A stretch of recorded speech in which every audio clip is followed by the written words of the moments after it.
Merhaba arkadaşlar, örgü kanalıma hoş geldiniz.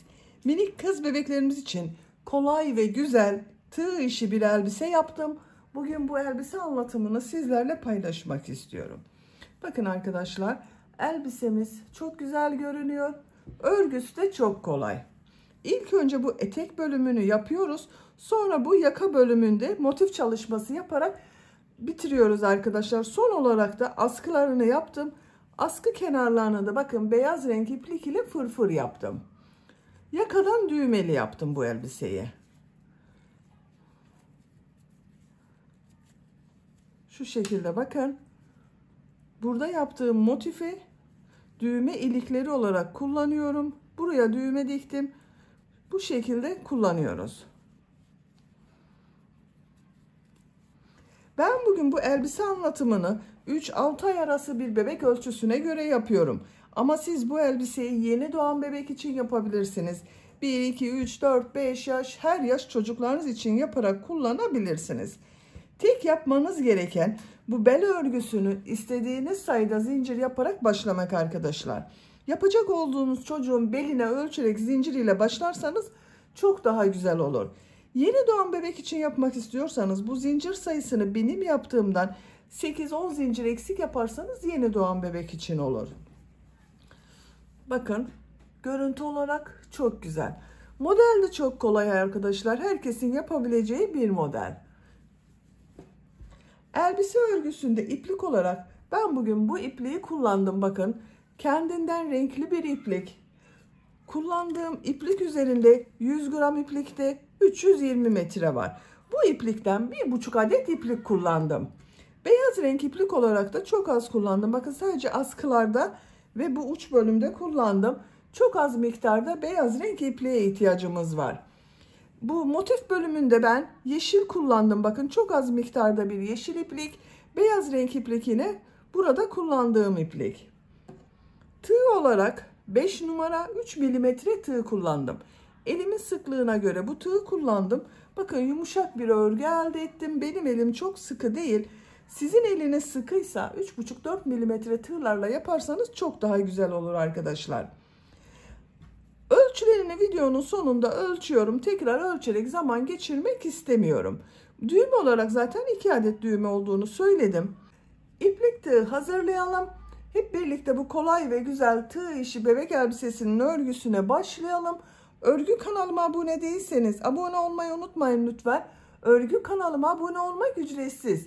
Örgü kanalıma ücretsiz abone olup orada bulunan zil şeklini dokunarak açık yaparsanız kanalıma video yüklediğim zaman ilk önce size bildirim gelir. Örgülerimden herkesten önce sizin haberiniz olur. İzlediğiniz videolarıma beğeni ve yorumlarınızı yaparsanız çok sevinirim arkadaşlar. Hepinize kolay gelsin. İyi çalışmalar. Örgüye zincir yaparak başlıyorum. İlk ilmeği bu şekilde yapıyorum. Size nasıl kolay gelirse ilk ilmeği öyle yapabilirsiniz.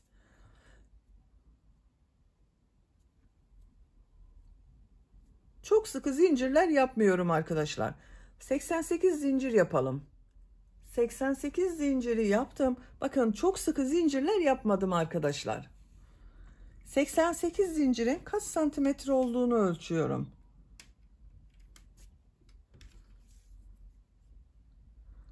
37 santimetre zincir uzunluğu var. Benim elimin sıklığına göre 37 santimetre için 88 zincir yaptım arkadaşlar. Siz 37 santimetre için elinizin sıklığına göre daha az veya daha çok zincir yapmanız gerekebilir. Yapacak olduğunuz çocuğun beline ölçerek bu zinciri yaparsanız iyi olur arkadaşlar.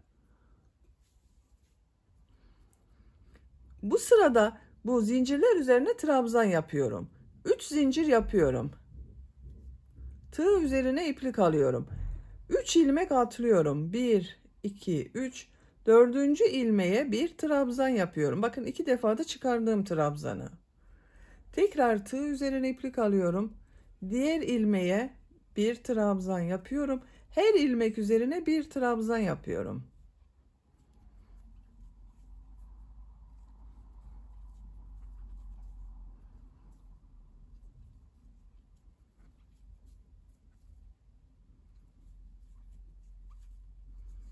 Bakın bu şekilde görünüyor arkadaşlar. Sıra sonuna kadar trabzanları yapalım. Zincirler üzerine trabzanları yaptım. Bakın bu şekilde bir sıra trabzan elde ettim arkadaşlar. Bu bir sıra üzerinde 88 trabzan var. Bu 3 ilmek atladığımla birlikte 88 trabzan var. Şimdi bunu birleştiriyorum. Bakın şu şekilde düzgün gelmesine dikkat ediyorum. Burada 3 ilmek atlayarak yaptım. Bakın bu ilmeğe tığ takıyorum. İplik aldım. İçinden çektim. Görüntüsü bu şekilde oldu. 2 zincir yapıyorum. Tığ üzerine iplik alıyorum. Bu sırada bu yaptığım trabzanları bir düz bir ters boşluktan alarak trabzan yapıyorum. Şu şekilde bakın tığ boşluğa takıyorum. Trabzan boşluğuna trabzan yapıyorum. Tekrar tığ üzerine iplik alıyorum. Bakın bu trabzanı ters taraftan yine trabzan boşluğuna tığ takıyorum. Trabzan yapıyorum. Düz taraftan boşluktan alıyorum. Trabzan yapıyorum. Ters taraftan boşluktan alıyorum. Trabzan yapıyorum. Düz taraftan boşluktan alıyorum. Trabzan yapıyorum. Ters taraftan boşluktan alıyorum. Trabzan yapıyorum.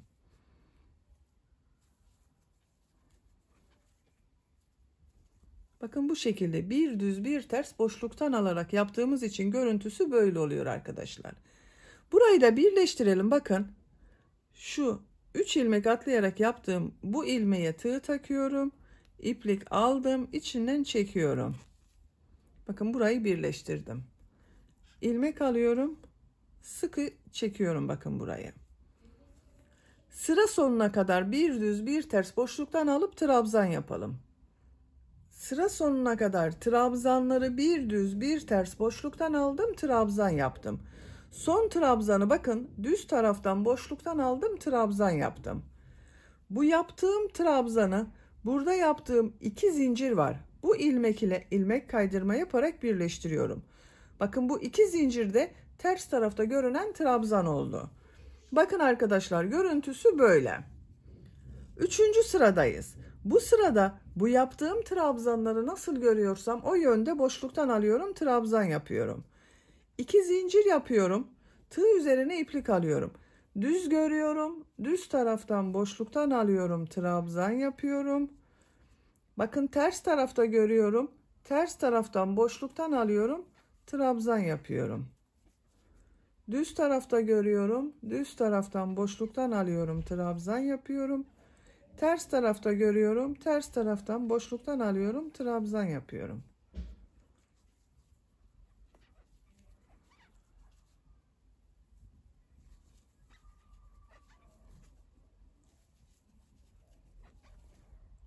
Sıra sonuna kadar devam edelim. Trabzanları nasıl görüyorsam o şekilde boşluktan aldım, trabzan yaptım. Sıra sonuna kadar tamamladım. İlmek kaydırma yaparak birleştirdim. 1, 2, 3 sıra oldu arkadaşlar. 3 sıranın kaç santimetre olduğunu ölçüyorum. 2 santimetre genişlik var. Bu genişlik benim yapacağım ölçü için yeterli. Tercihinize göre siz 1 veya 2 sıra devam edebilirsiniz. 4. sıradayız. Bu sırada model yerleştirmeye başlıyorum. 3 zincir yapıyorum. Çok sıkı yapmıyorum bakın zinciri. Tığ üzerine iplik alıyorum. Aynı ilmek içine üçlü trabzan yapıyorum. Bakın 3 defa da çıkarıyorum. 1, 2, 3. Tığ üzerine iplik alıyorum. Bir ilmek atlıyorum. İkinci ilmeğe 2 üçlü trabzan, 2 zincir, 2 üçlü trabzan yapıyorum.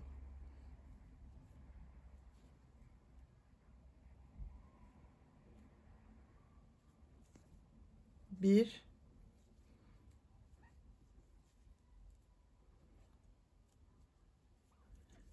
iki. 2 zincir yapıyorum. 2 üçlü trabzan daha yapıyorum aynı ilmek içine.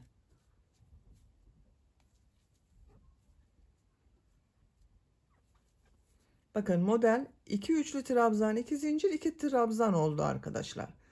Tığ üzerine iplik alıyorum. 2 ilmek atlıyorum. Bu ilmek içine bir üçlü trabzan, bir zincir, bir üçlü trabzan yapıyorum.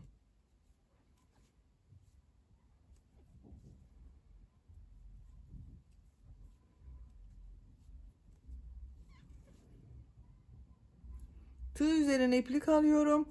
Bir ilmek atlıyorum. İkinci ilmeğe 2 üçlü trabzan, 2 zincir, 2 üçlü trabzan yapıyorum.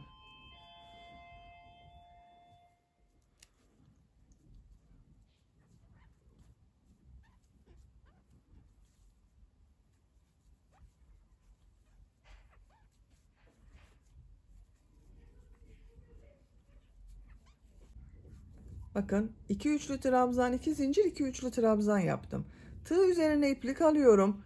2 ilmek atlıyorum. Üçüncü ilmeğe bir üçlü trabzan, bir zincir, bir üçlü trabzan yapıyorum.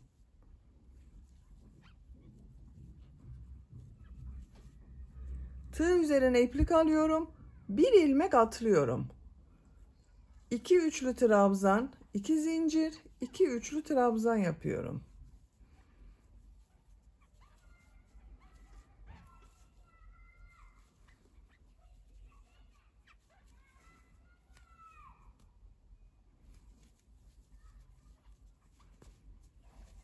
Tığ üzerine iplik alıyorum. 2 ilmek atlıyorum. Bir üçlü trabzan, bir zincir, bir üçlü trabzan yapıyorum. Bakın arkadaşlar, model bu kadar oluyor. Bir ilmeğe 2 üçlü trabzan, 2 zincir, 2 üçlü trabzan yapıyoruz. Arada 2 ilmek atlıyoruz. Bir üçlü trabzan, bir zincir, bir üçlü trabzan yapıyorum. Burada bir ilmek atlıyorum. 2 üçlü trabzan, 2 zincir, 2 üçlü trabzan yapıyorum. Bakın modellerden sonra 2 ilmek atladım. Bu bir trabzan, bir zincir, bir trabzandan sonra bir ilmek atladım. Eğer birer ilmek atlarsanız model çok sık oluyor arkadaşlar. Bu modeller arasında ikişer ilmek atlarsanız da çok seyrek model oluyor. Ben yaptım, bu şekilde denk geldi. Siz tercihinize göre daha sık veya daha seyrek de yapabilirsiniz. Sıra sonuna kadar devam edelim. Sıra sonuna kadar modelleri yaptım. Son olarak bakın 2 üçlü trabzan, 2 zincir, 2 üçlü trabzan yaptım. Bu ilk yaptığım zincir vardı. Bu boşluğa tığ takıyorum, ilmek kaydırma yaparak sırayı birleştiriyorum. Bakın arkadaşlar, aralarda atlama yapmadım. Bir model yaptım. Bir yerde de bir üçlü trabzan, bir zincir, bir trabzan yaptım. Sıra sonuna kadar tamamladım. İkinci model sırasındayım. Bakın buradayım. 3 zincir yapıyorum. Tığ üzerine iplik alıyorum. Üçlü trabzan yapıyorum. Tığ üzerine iplik alıyorum. Bu sırada bu modelleri 3 üçlü trabzan, 2 zincir, 3 üçlü trabzan yapıyorum. Bakın bu sırada 2 üçlü trabzan, 2 zincir, 2 üçlü trabzan yaptım. Bu sırada 3 üçlü trabzan, 2 zincir, 3 üçlü trabzan yapıyorum.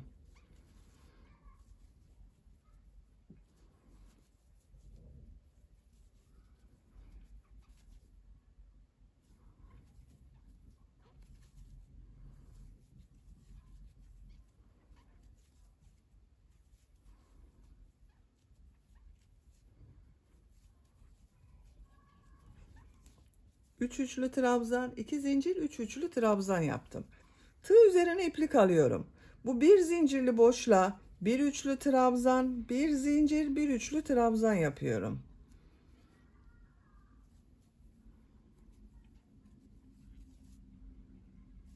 Tığ üzerine iplik alıyorum.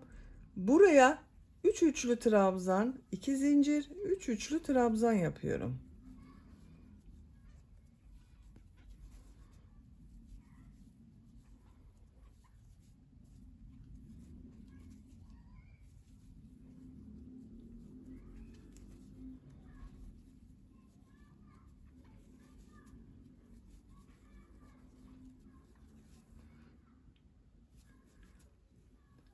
Bu bir zincirli boşluğa bir üçlü trabzan, bir zincir, bir üçlü trabzan yapıyorum.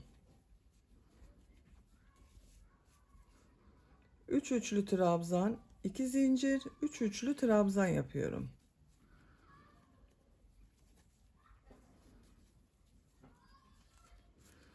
Bakın arkadaşlar, bu şekilde.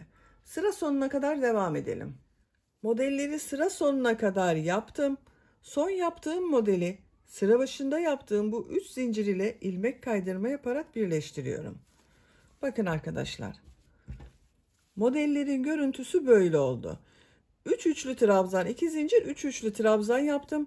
1 üçlü trabzan, 1 zincir, 1 üçlü trabzan yaptım. Örgü bu şekilde devam edecek artık. 3 zincir yapıyorum. 1 üçlü trabzan yapıyorum.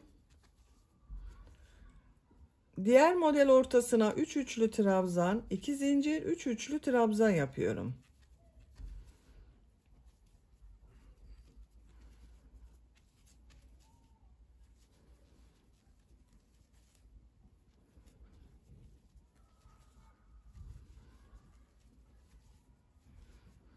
Bir üçlü trabzan, bir zincir, bir üçlü trabzan yapıyorum. Bakın. Örgü bu şekilde devam edecek. Yapacak olduğunuz çocuğun büyüklüğüne ve en önemlisi de tercihinize göre model sırasını istediğiniz kadar tekrarlayarak tamamlayalım. Etek örgüsünü model sırasını tekrarlayarak 12 sıra olarak yaptım arkadaşlar. 1, 2, 3, 4, 5, 6, 7, 8, 9, 10, 11, 12. 13. sıradayım. 13. sırada farklı bir model yapacağız. Bakın en son ilmek kaydırma yaparak bitirdim. Burada ipliği kestim. Santimetre olarak ölçüyorum. 21 santimetre yükseklik var. Benim yapacağım ölçü için bu yeterli. Biraz siz uzun olsun istiyorsanız bir veya iki model sırası o örgüye devam edebilirsiniz. Etek model sırasını istediğiniz kadar tekrarlayabilirsiniz arkadaşlar. Beyaz renkli iplik ile ucunda farklı bir model yapıyorum. En son bakın bu ilmekten iplik bağlıyorum. Buradan bir ilmek yapıyorum. Bir zincir yapıyorum. Sık iğne yapıyorum. Bir zincir yapıyorum. Tığ üzerine iplik alıyorum. Bu model ortasında bakın 2 zincir üzerine bir trabzan yapıyorum. Pıtırcıklı model yapıyorum. 2 zincir yaptığım bu trabzanı boşluğa tığ takıyorum. Bakın pıtırcık yaptım. Tekrar tığ üzerine iplik alıyorum. Trabzan yapıyorum. Pıtırcık modeli yapıyorum. 7 tane bu pıtırcıktan yapıyoruz arkadaşlar.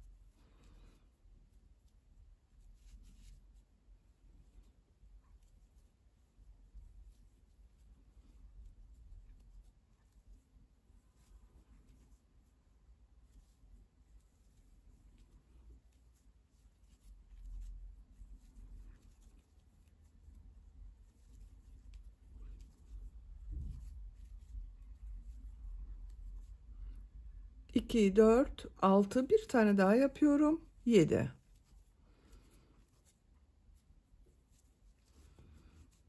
Bir, 2, 3, 4, 5, 6, 7 pıtırcık modeli yaptım. Bir zincir yapıyorum. Bakın bu bir üçlü trabzan, bir zincir, bir üçlü trabzan yaptım. Bu boşluğa sık iğne yapıyorum. Bir zincir yapıyorum. Bir trabzan yapıyorum. Burada yaptığım gibi 7 pıtırcıklı model yapıyorum.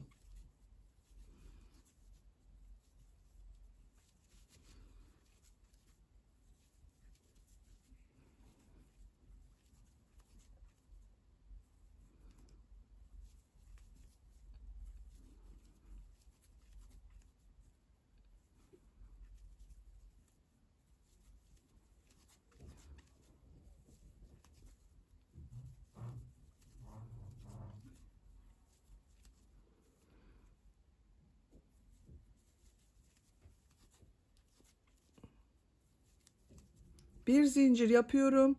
Sık iğne yapıyorum.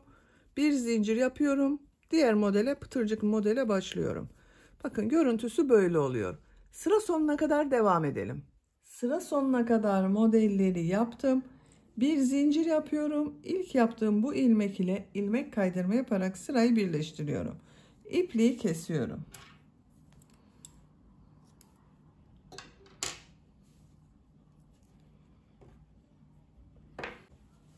Bakın çok güzel oldu. Etek bölümünü bitirdik. Şimdi elbisenin yakasını yapalım. Daha sonra bu yaptığımız etek ile birleştireceğiz. Sarı renkli iplik ile başlıyorum. Sihirli halka yapıyorum. Bakın şu şekilde yapıyorum sihirli halkayı.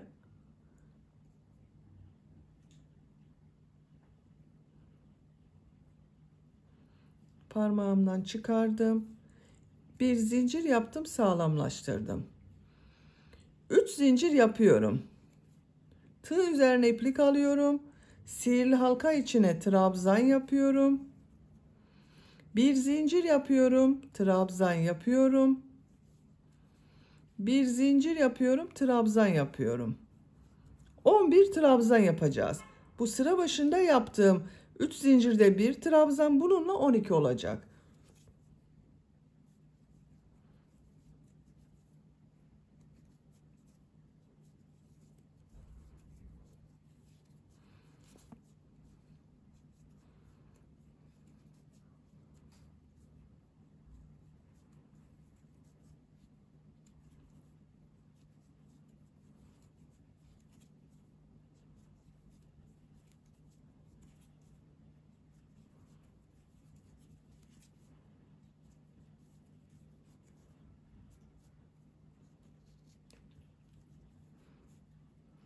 Üç zincir yaptım. 1, 2, 3, 4, 5, 6, 7, 8, 9, 10. 11 trabzan yaptım. Arada bir zincir yaptım. Sıra başında yaptığım 3 zincirle birlikte 12 trabzan oldu. Bir zincir yapıyorum. İplik ucunu şu şekilde çekiyorum, bakın. Kapattım. Sıra başında yaptığım 3 zincir var. Bu ikinci zincire tığ takıyorum.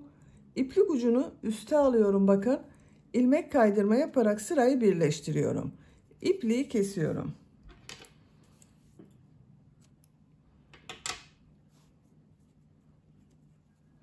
Bakın 12 trabzan oldu arkadaşlar. Şimdi beyaz renkli iplik ile devam ediyorum.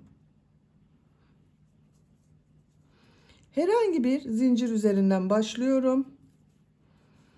İlmek yapıyorum.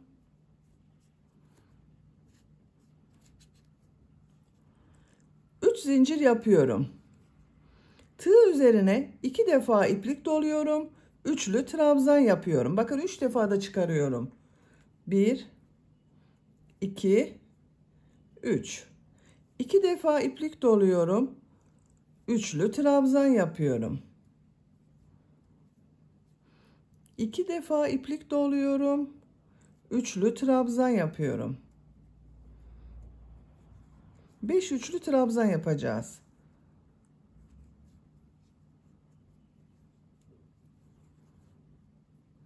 Bakın sıra başında yaptığım 3 zincirle birlikte 1, 2, 3, 4, 5 trabzan oldu.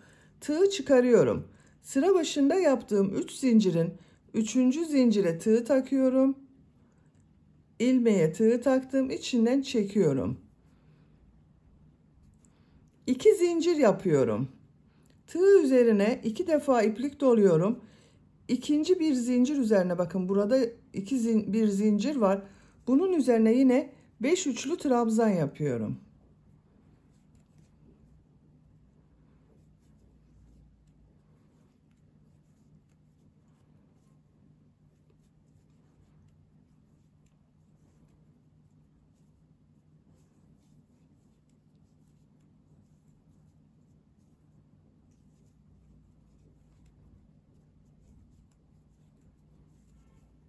Beş üçlü trabzan yaptım. Tığ çıkarıyorum.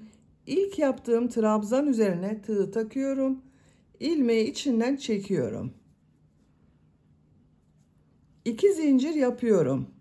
Tekrar tığ üzerine 2 defa iplik doluyorum. Bu bir zincir üzerine 5 üçlü trabzan yapıyorum.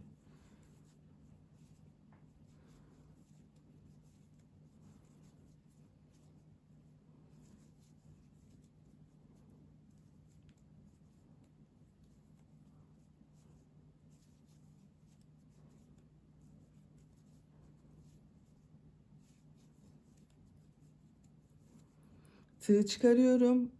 İlk trabzan üzerine tığ taktım. İlmeği içinden çekiyorum.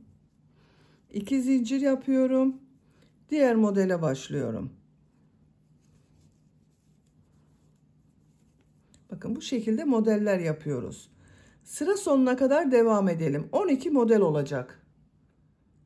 Modelleri sıra sonuna kadar yaptım. 1, 2, 3, 4, 5, 6, 7, 8, 9, 10, 11, 12 model oldu. Sıra sonunda 2 zincir yapıyorum. İlk yaptığım model ile ilmek kaydırma yaparak sırayı birleştiriyorum. İpliği kestim. İlmek içinden çekiyorum. Bakın beyaz renk ile modelleri bitirdik. Yuvarlak bir model elde ettik arkadaşlar. Bu sırada yeşil renkli iplik ile devam ediyorum. Bu modeli kare yapacağız.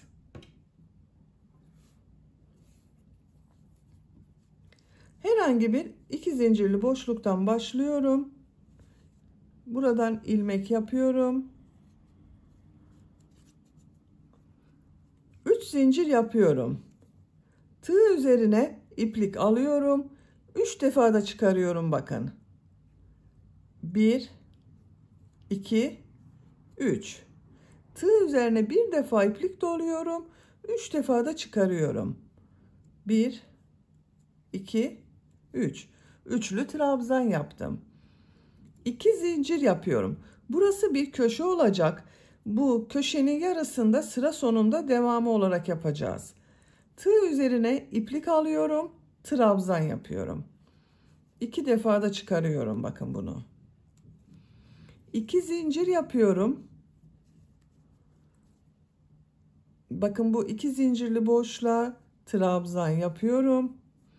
2 zincir yapıyorum. Bu 2 zincir üzerine burada yaptığımız gibi köşe yapacağız. 3 üçlü trabzan, 2 zincir, 3 üçlü trabzan yapıyorum.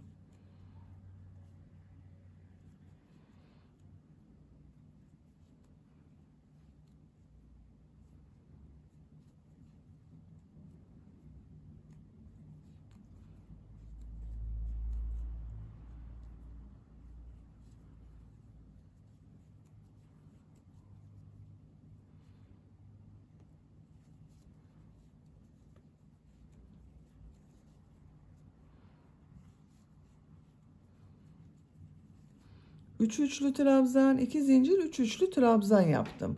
2 zincir yapıyorum. Buraya bir trabzan yapıyorum. 2 zincir yapıyorum. Bir trabzan yapıyorum. 2 zincir yapıyorum.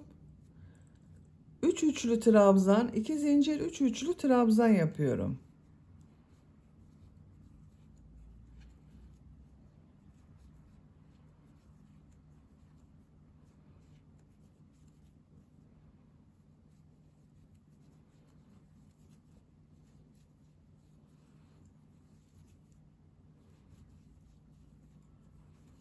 Bakın 3. köşeyi de yaptım. Köşeler daha belirgin olsun diye köşelerde 3 üçlü trabzan, 2 zincir, 3 üçlü trabzan yapıyorum.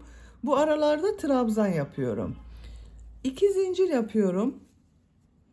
Trabzan yapıyorum. 2 zincir yapıyorum. Trabzan yapıyorum. 2 zincir yapıyorum. 3 üçlü trabzan, 2 zincir, 3 üçlü trabzan yapıyorum.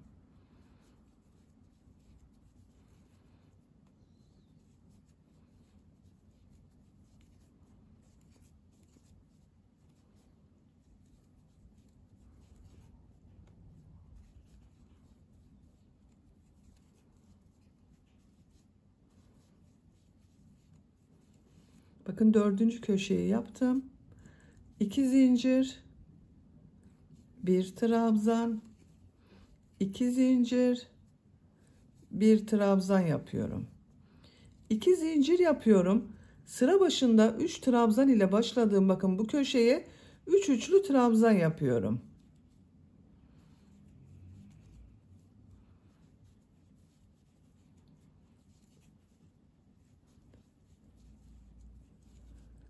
Tığ üzerine iplik alıyorum. Burada yaptığım 3 zincirin bakın 3. zincire tığ takıyorum. İplik aldım. Bir defa da çekiyorum. Bakın 2 zincir oldu burası da arkadaşlar. 4 köşeyi oluşturduk. Bakın artık kare motif oldu. Yeşil renkli ipliği kesiyorum.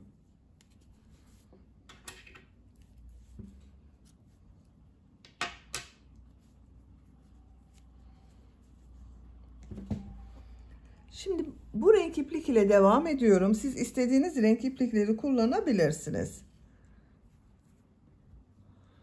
Herhangi bir köşeden başlıyorum yine. Bakın bu köşeden bir ilmek yapıyorum. 2 zincir yapıyorum. Tığ üzerine iplik alıyorum. Bu köşelerde 2 trabzan, 2 zincir, 2 trabzan yapacağız. İlmekler üzerine de trabzan yapacağız. Bir trabzan yapıyorum. Bu 2 zincirde bir trabzan. Tığ üzerine iplik alıyorum. Burada 3 trabzan var. 3 ilmek üzerine trabzan yapıyorum.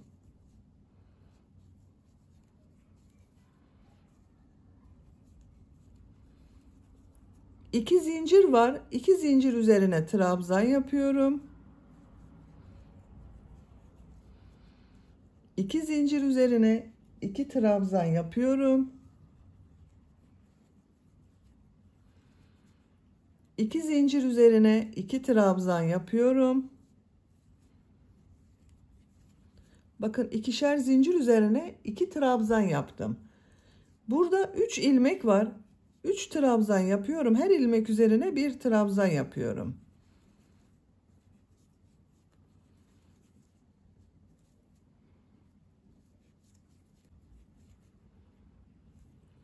Köşeye geldim. Bakın buraya 2 trabzan, 2 zincir, 2 trabzan yapıyorum.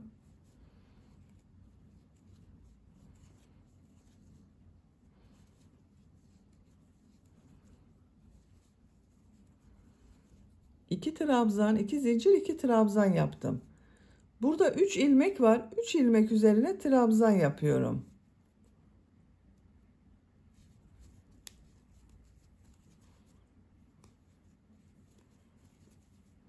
İki zincir üzerine 2 trabzan yapıyorum. Diğer 2 zincir üzerine 2 trabzan yapıyorum. 2 zincir üzerine 2 trabzan yapıyorum. Bakın görüntüsü bu şekilde oluyor.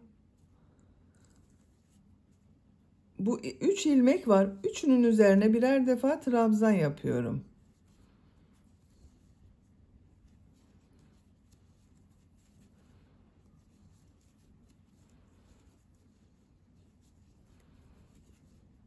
Köşeye 2 trabzan, 2 zincir, 2 trabzan yapıyorum.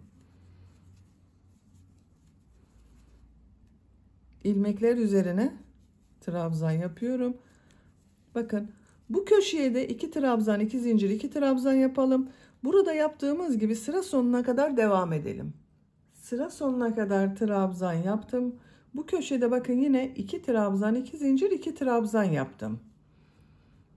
Bu köşeye 2 trabzan yapıyorum.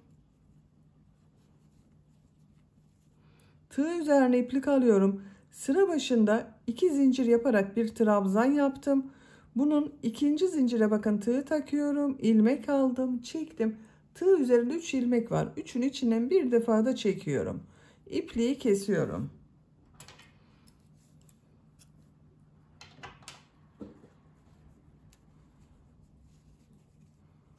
Bakın. Bu şekilde oldu. Şimdi beyaz renkli iplik ile devam ediyorum. Herhangi bir köşeden başlayabilirsiniz. Bakın şu şekilde ilmek yapıyorum. Tığ üzerine iplik alıyorum. Bu köşeye bir trabzan yapıyorum. İlmekler üzerine birer defa trabzan yapıyorum.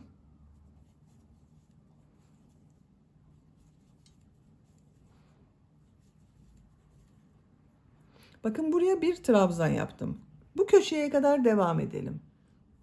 Trabzanları yaptım. Bu köşeye 2 trabzan, 2 zincir, 2 trabzan yapıyorum.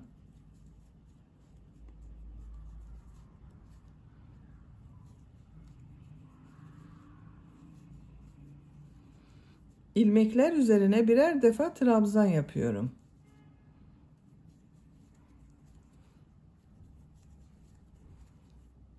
Buraya kadar devam edelim. Buraya kadar trabzan yaptım. Köşeye 2 trabzan, 2 zincir, 2 trabzan yapıyorum.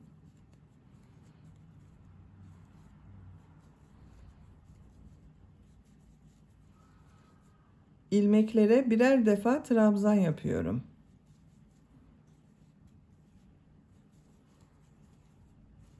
Buraya kadar devam edelim. Buraya kadar trabzan yaptım. 2 zincirli boşluğa bir trabzan yapıyorum. Bakın burada da bir trabzan ile başladım. Burada da bir trabzan ile bitirdim. Beyaz renk ipliği kesiyorum.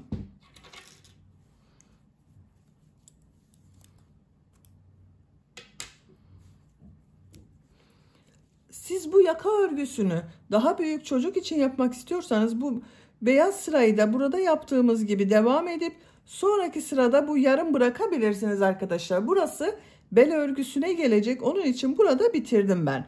Ben çok büyük yapmıyorum bu yakayı bugün. Küçük bir çocuk için yapıyorum. Bu yükseklik benim için yeterli. Şimdi diğer renk iplik ile başlıyorum. Bakın burada bir trabzan yaptığım ilmekten ilmek yapıyorum. Sağlamlaştırdım. 2 zincir yapıyorum. İlmekler üzerine birer defa trabzan yapıyorum. Her ilmek üzerine bir trabzan yapıyorum.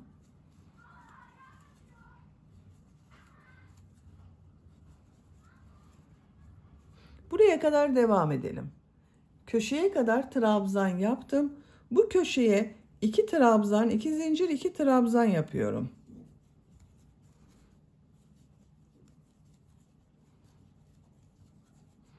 İlmeklere birer defa trabzan yapıyorum.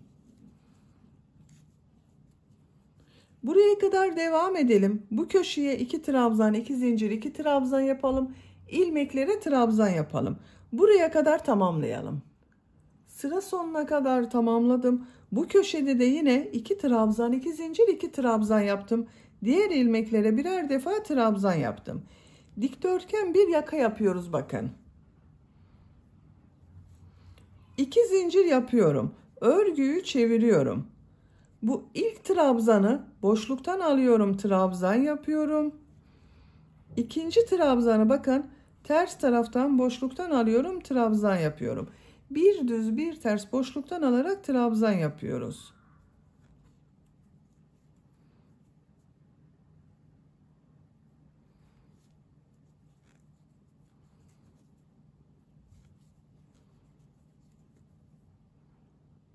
Buraya kadar devam edelim. Buraya kadar trabzanları bir düz bir ters boşluktan aldım, trabzan yaptım.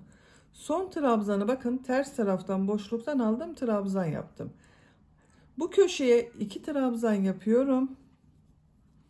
Bu sırada bir buraya bir buraya düğme iliği yapacağız. Düğme iliği yapmak için 3 zincir yapıyorum. Aynı yere 2 trabzan yapıyorum. Bakın 2 trabzan, 3 zincir, 2 trabzan yaptım. Bu trabzanı bakın ters taraftan boşluktan aldım, trabzan yaptım.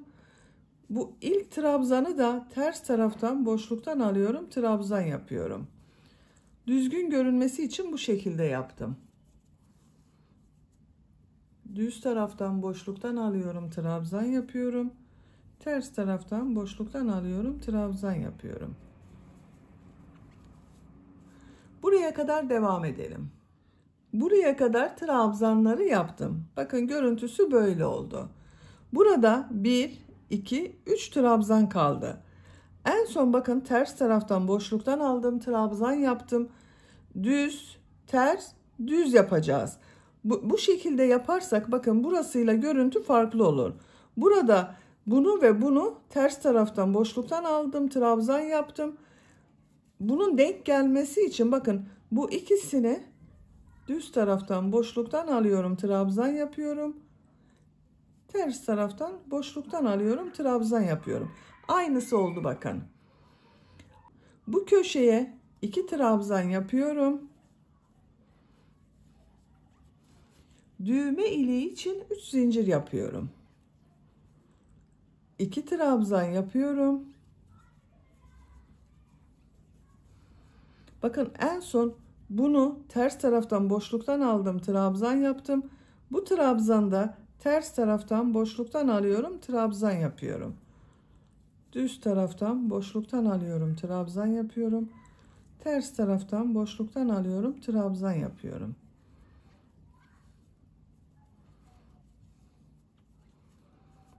Bakın düz tarafının görüntüsüne bakalım.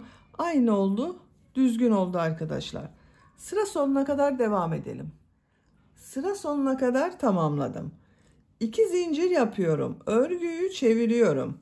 Bu sırada yaptığım bu trabzanları nasıl görüyorsam o şekilde boşluktan alıyorum, trabzan yapıyorum. Bu trabzanı ters tarafta görüyorum. Ters taraftan boşluktan alıyorum, trabzan yapıyorum. Düz tarafta görüyorum. Düz taraftan boşluktan alıyorum, trabzan yapıyorum. Ters tarafta görünüyor. Ters taraftan boşluktan alıp trabzan yapıyorum. Düz taraftan boşluktan alıp trabzan yapıyorum. Buraya kadar devam edelim. Buraya kadar nasıl görüyorsam o şekilde boşluktan aldım, trabzan yaptım. Burada yaptığım 2 trabzanı bakın. En son düz taraftan boşluktan aldım, trabzan yaptım. Ters taraftan boşluktan alıyorum, trabzan yapıyorum. Düz taraftan boşluktan alıyorum, trabzan yapıyorum. Bu 3 zincir yaptığım yer var. Bakın düğme iliği için 3 zincir yaptım. Bunun üzerine 3 trabzan yapıyorum.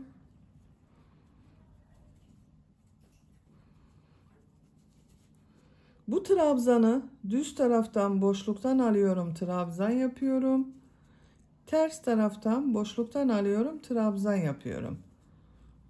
Nasıl görüyorsam o şekilde boşluktan alarak trabzan yapıyorum.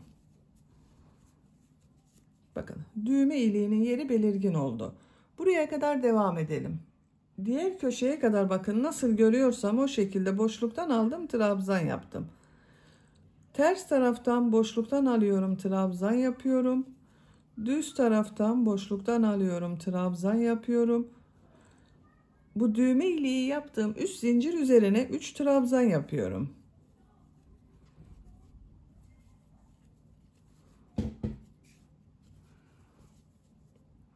Düz taraftan boşluktan alıyorum, trabzan yapıyorum. Ters taraftan boşluktan alıyorum, trabzan yapıyorum.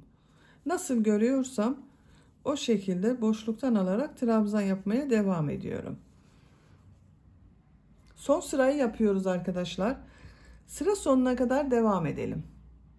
Sıra sonuna kadar tamamladım. Bakın arkadaşlar görüntüsü böyle oldu. Yaka bölümünü bitirdik bakın. Çok güzel oldu. Şimdi bu yaka bölümünü yaptığımız etek ile birleştiriyoruz. Bakın bununla birleştiriyoruz. İlk önce nereden birleştireceğimizi işaret yapalım. Bakın eteğin arka ortası burası arkadaşlar. Birleştirme yaptığım yer. Bunun tam karşısına işaret yapıyorum. Bakın burası ön ortası. Burada sayıyorum. 1, 2, 3, 4, 5, 6, 7, 8, 9, 10, 11, 12, 13, 14, 15, 16, 17. trabzana işaret yapıyorum bakın. Diğer taraftan da sayıyorum. 1, 2, 3, 4, 5, 6, 7, 8, 9, 10, 11, 12, 13, 14, 15, 16, 17.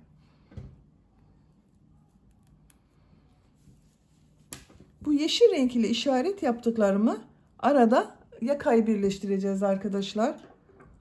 Arka ortayı da işaretleyelim. Bakın bu birleştirme yaptım. Arka orta.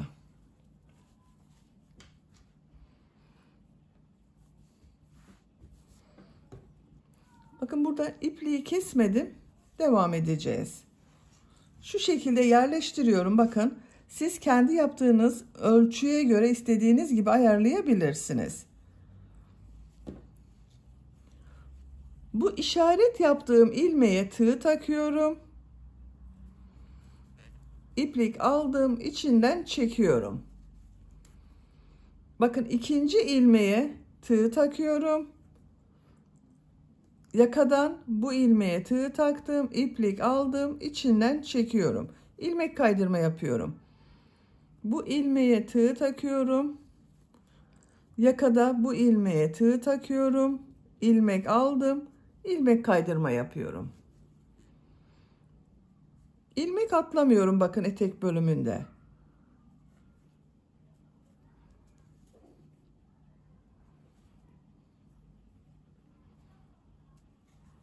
Görüntüsü bakın bu şekilde oluyor.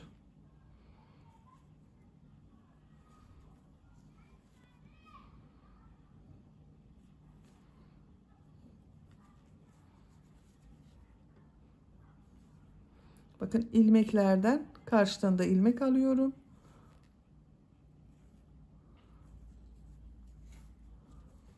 Bakın birleştirme yaptığım yerin görüntüsü böyle oluyor.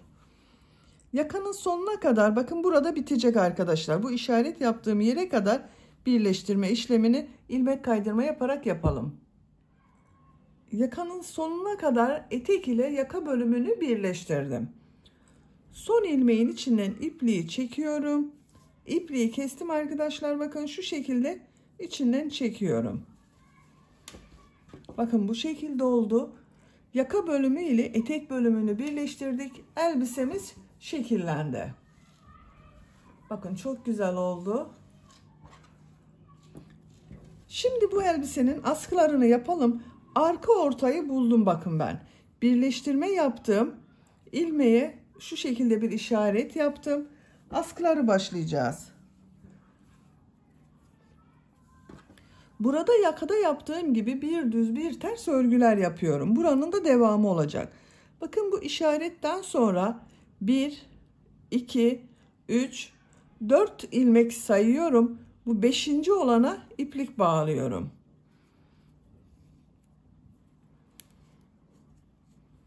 Bu trabzandan bakın düz tarafta görünen trabzan boşluktan alıyorum. Trabzan yapıyorum. 3 zincir yapıyorum. Bu 7 trabzanı nasıl görüyorsam o şekilde boşluktan alıyorum. Trabzan yapıyorum. Bu bel örgüsünün devamı oluyor. Ters tarafta görünüyor. Ters taraftan boşluktan alıyorum. Trabzan yapıyorum. Düz tarafta görünüyor. Düz taraftan boşluktan alıyorum. Trabzan yapıyorum. Ters taraftan.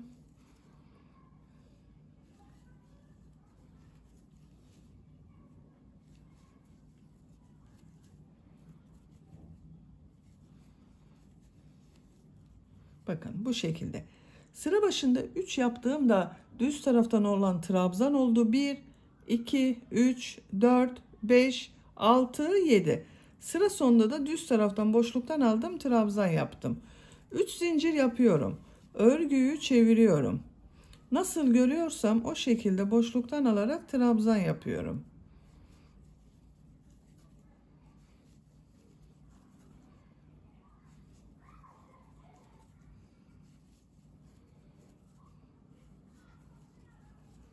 Üç zincir yapıyorum. Örgüyü çeviriyorum. Nasıl görüyorsam o şekilde boşluktan alıyorum. Trabzan yapıyorum.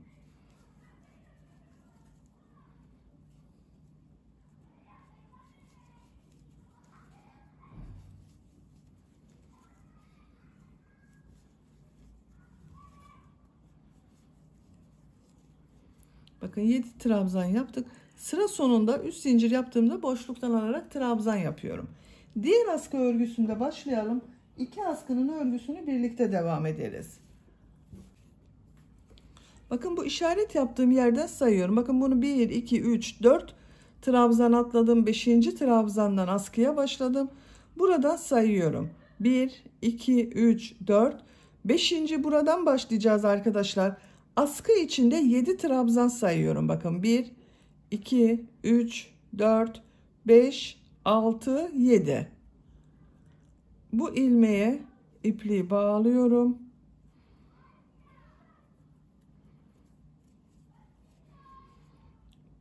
Bu trabzandan bakın boşluktan alıyorum. İlmek yaptım. 3 zincir yapıyorum. Yine bu askı içinde burada yaptığım gibi 7 trabzan yapacağız.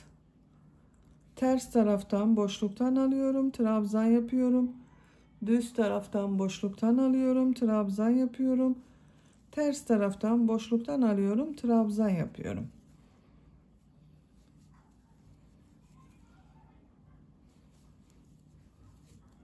Bakın 7 oldu. 1, 2, 3, 4, 5, 6, 7. Burada 1, 2, 3, 4 trabzan boş kaldı. 3 zincir yapıyorum. Örgüyü çeviriyorum. Nasıl görüyorsam o şekilde boşluktan alarak trabzan yapıyorum.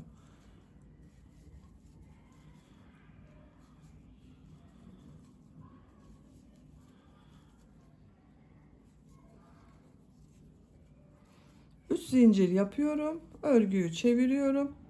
Gördüğüm gibi boşluktan alarak trabzan yapıyorum. Bu askının örgüsü de bu şekilde devam edecek arkadaşlar. Her iki askının örgüsünü yapacak olduğunuz çocuğun büyüklüğüne göre istediğiniz kadar sıra sayısını tekrarlayarak tamamlayalım.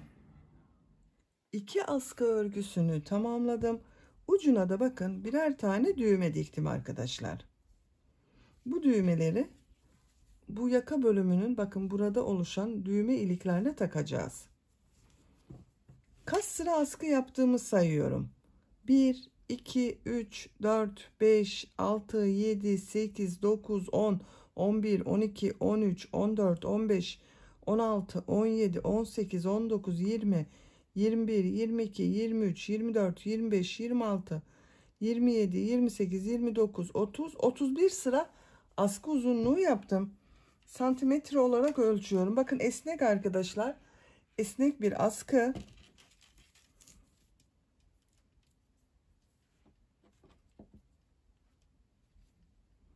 30 santimetre askı uzunluğu var. Benim yapacağım ölçü için bu askı uzunluğu yeterli. Siz bu askıyı yapacak olduğunuz çocuğa elbiseyi giydirin, omuzlarından geçirip ölçerek yapabilirsiniz. Her iki askı da aynı uzunlukta. Şimdi bu askının bakın buralara fırfır bölümü yapmak istiyorum ben. Beyaz renkli iplik ile fırfır bölümü yapmak istiyorum.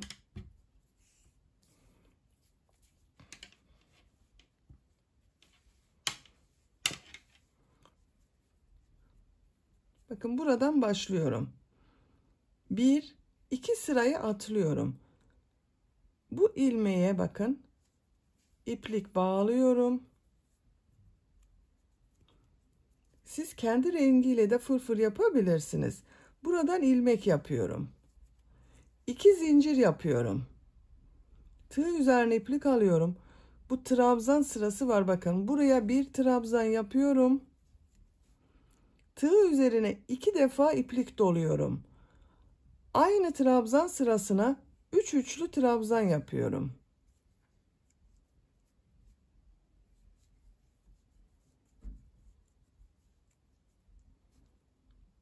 Bakın 3 defa da çıkarıyorum. 1, 2, 3. Burada yuvarlak bir görüntü elde ettik. Tığ üzerine 2 defa iplik doluyorum. Artık her sıraya 4 üçlü trabzan yapıyorum.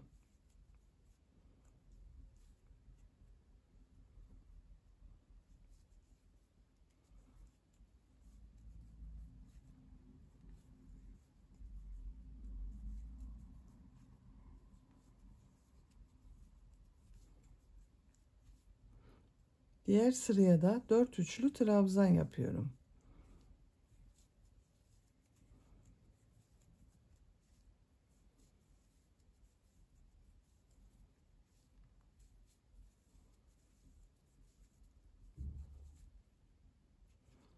Sıra sonuna kadar devam edelim. Sıra sonuna kadar tamamladım.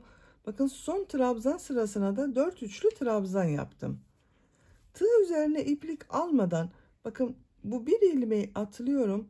Bu ilmek üzerine ilmek kaydırma yaparak sırayı bitiriyorum. İpliği kesiyorum.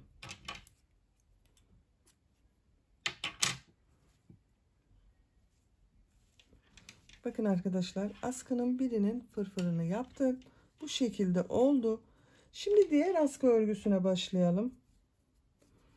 Bu askıya bakın buradan başlıyorum. Şu görüntünün düzgün olması için buradan başlıyorum. Bu bir ilmeği atlıyorum. Bu ilmeğe iplik bağlıyorum.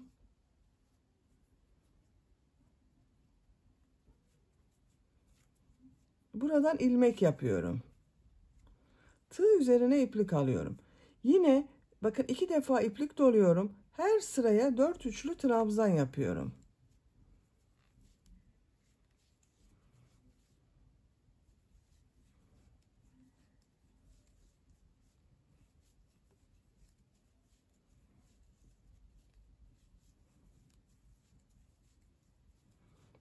Diğer sıraya da 4 üçlü trabzan yapıyorum.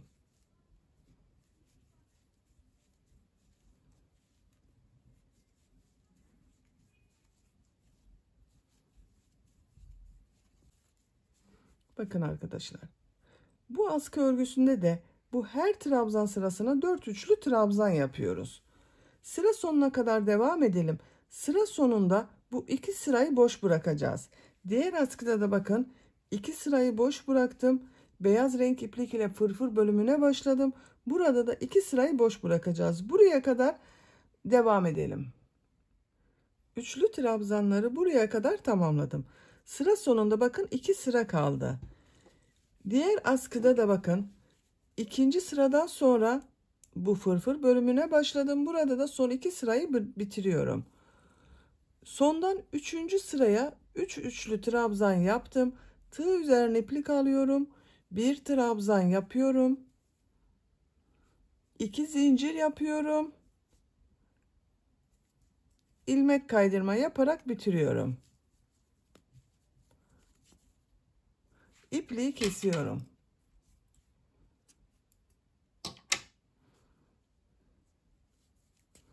Bakın burası da yuvarlak oldu arkadaşlar. Askıların örgüsünü de tamamlamış oldum. Bakın elbisenin örgüsünü de böylece bitirdik.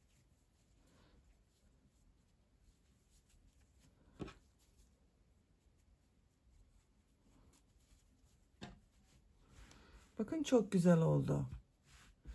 Bitmiş olarak size ölçülerini söylüyorum.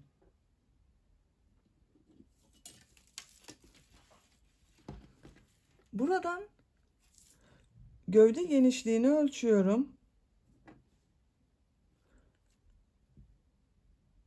22 santimetre. Yüksekliğini ölçüyorum. 22 santimetre.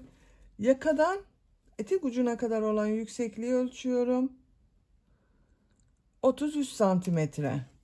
Ben bugün 3-6 ay arası bir bebek için yaptım arkadaşlar. Bakın çok güzel oldu. Beni dinlediğiniz ve izlediğiniz için hepinize çok teşekkür ederim. Örgü kanalıma abone değilseniz abone olmayı unutmayın lütfen. Örgü kanalıma abone olmak ücretsiz. Örgü kanalıma ücretsiz abone olup orada bulunan zil şeklini dokunarak açık yaparsanız kanalıma video yüklediğim zaman ilk önce size bildirim gelir. Örgülerimden herkesten önce sizin haberiniz olur. İzlediğiniz videolarıma beğeni ve yorumlarınızı yaparsanız çok sevinirim arkadaşlar. Sizlerle yeni örgülerde görüşmek dileğiyle.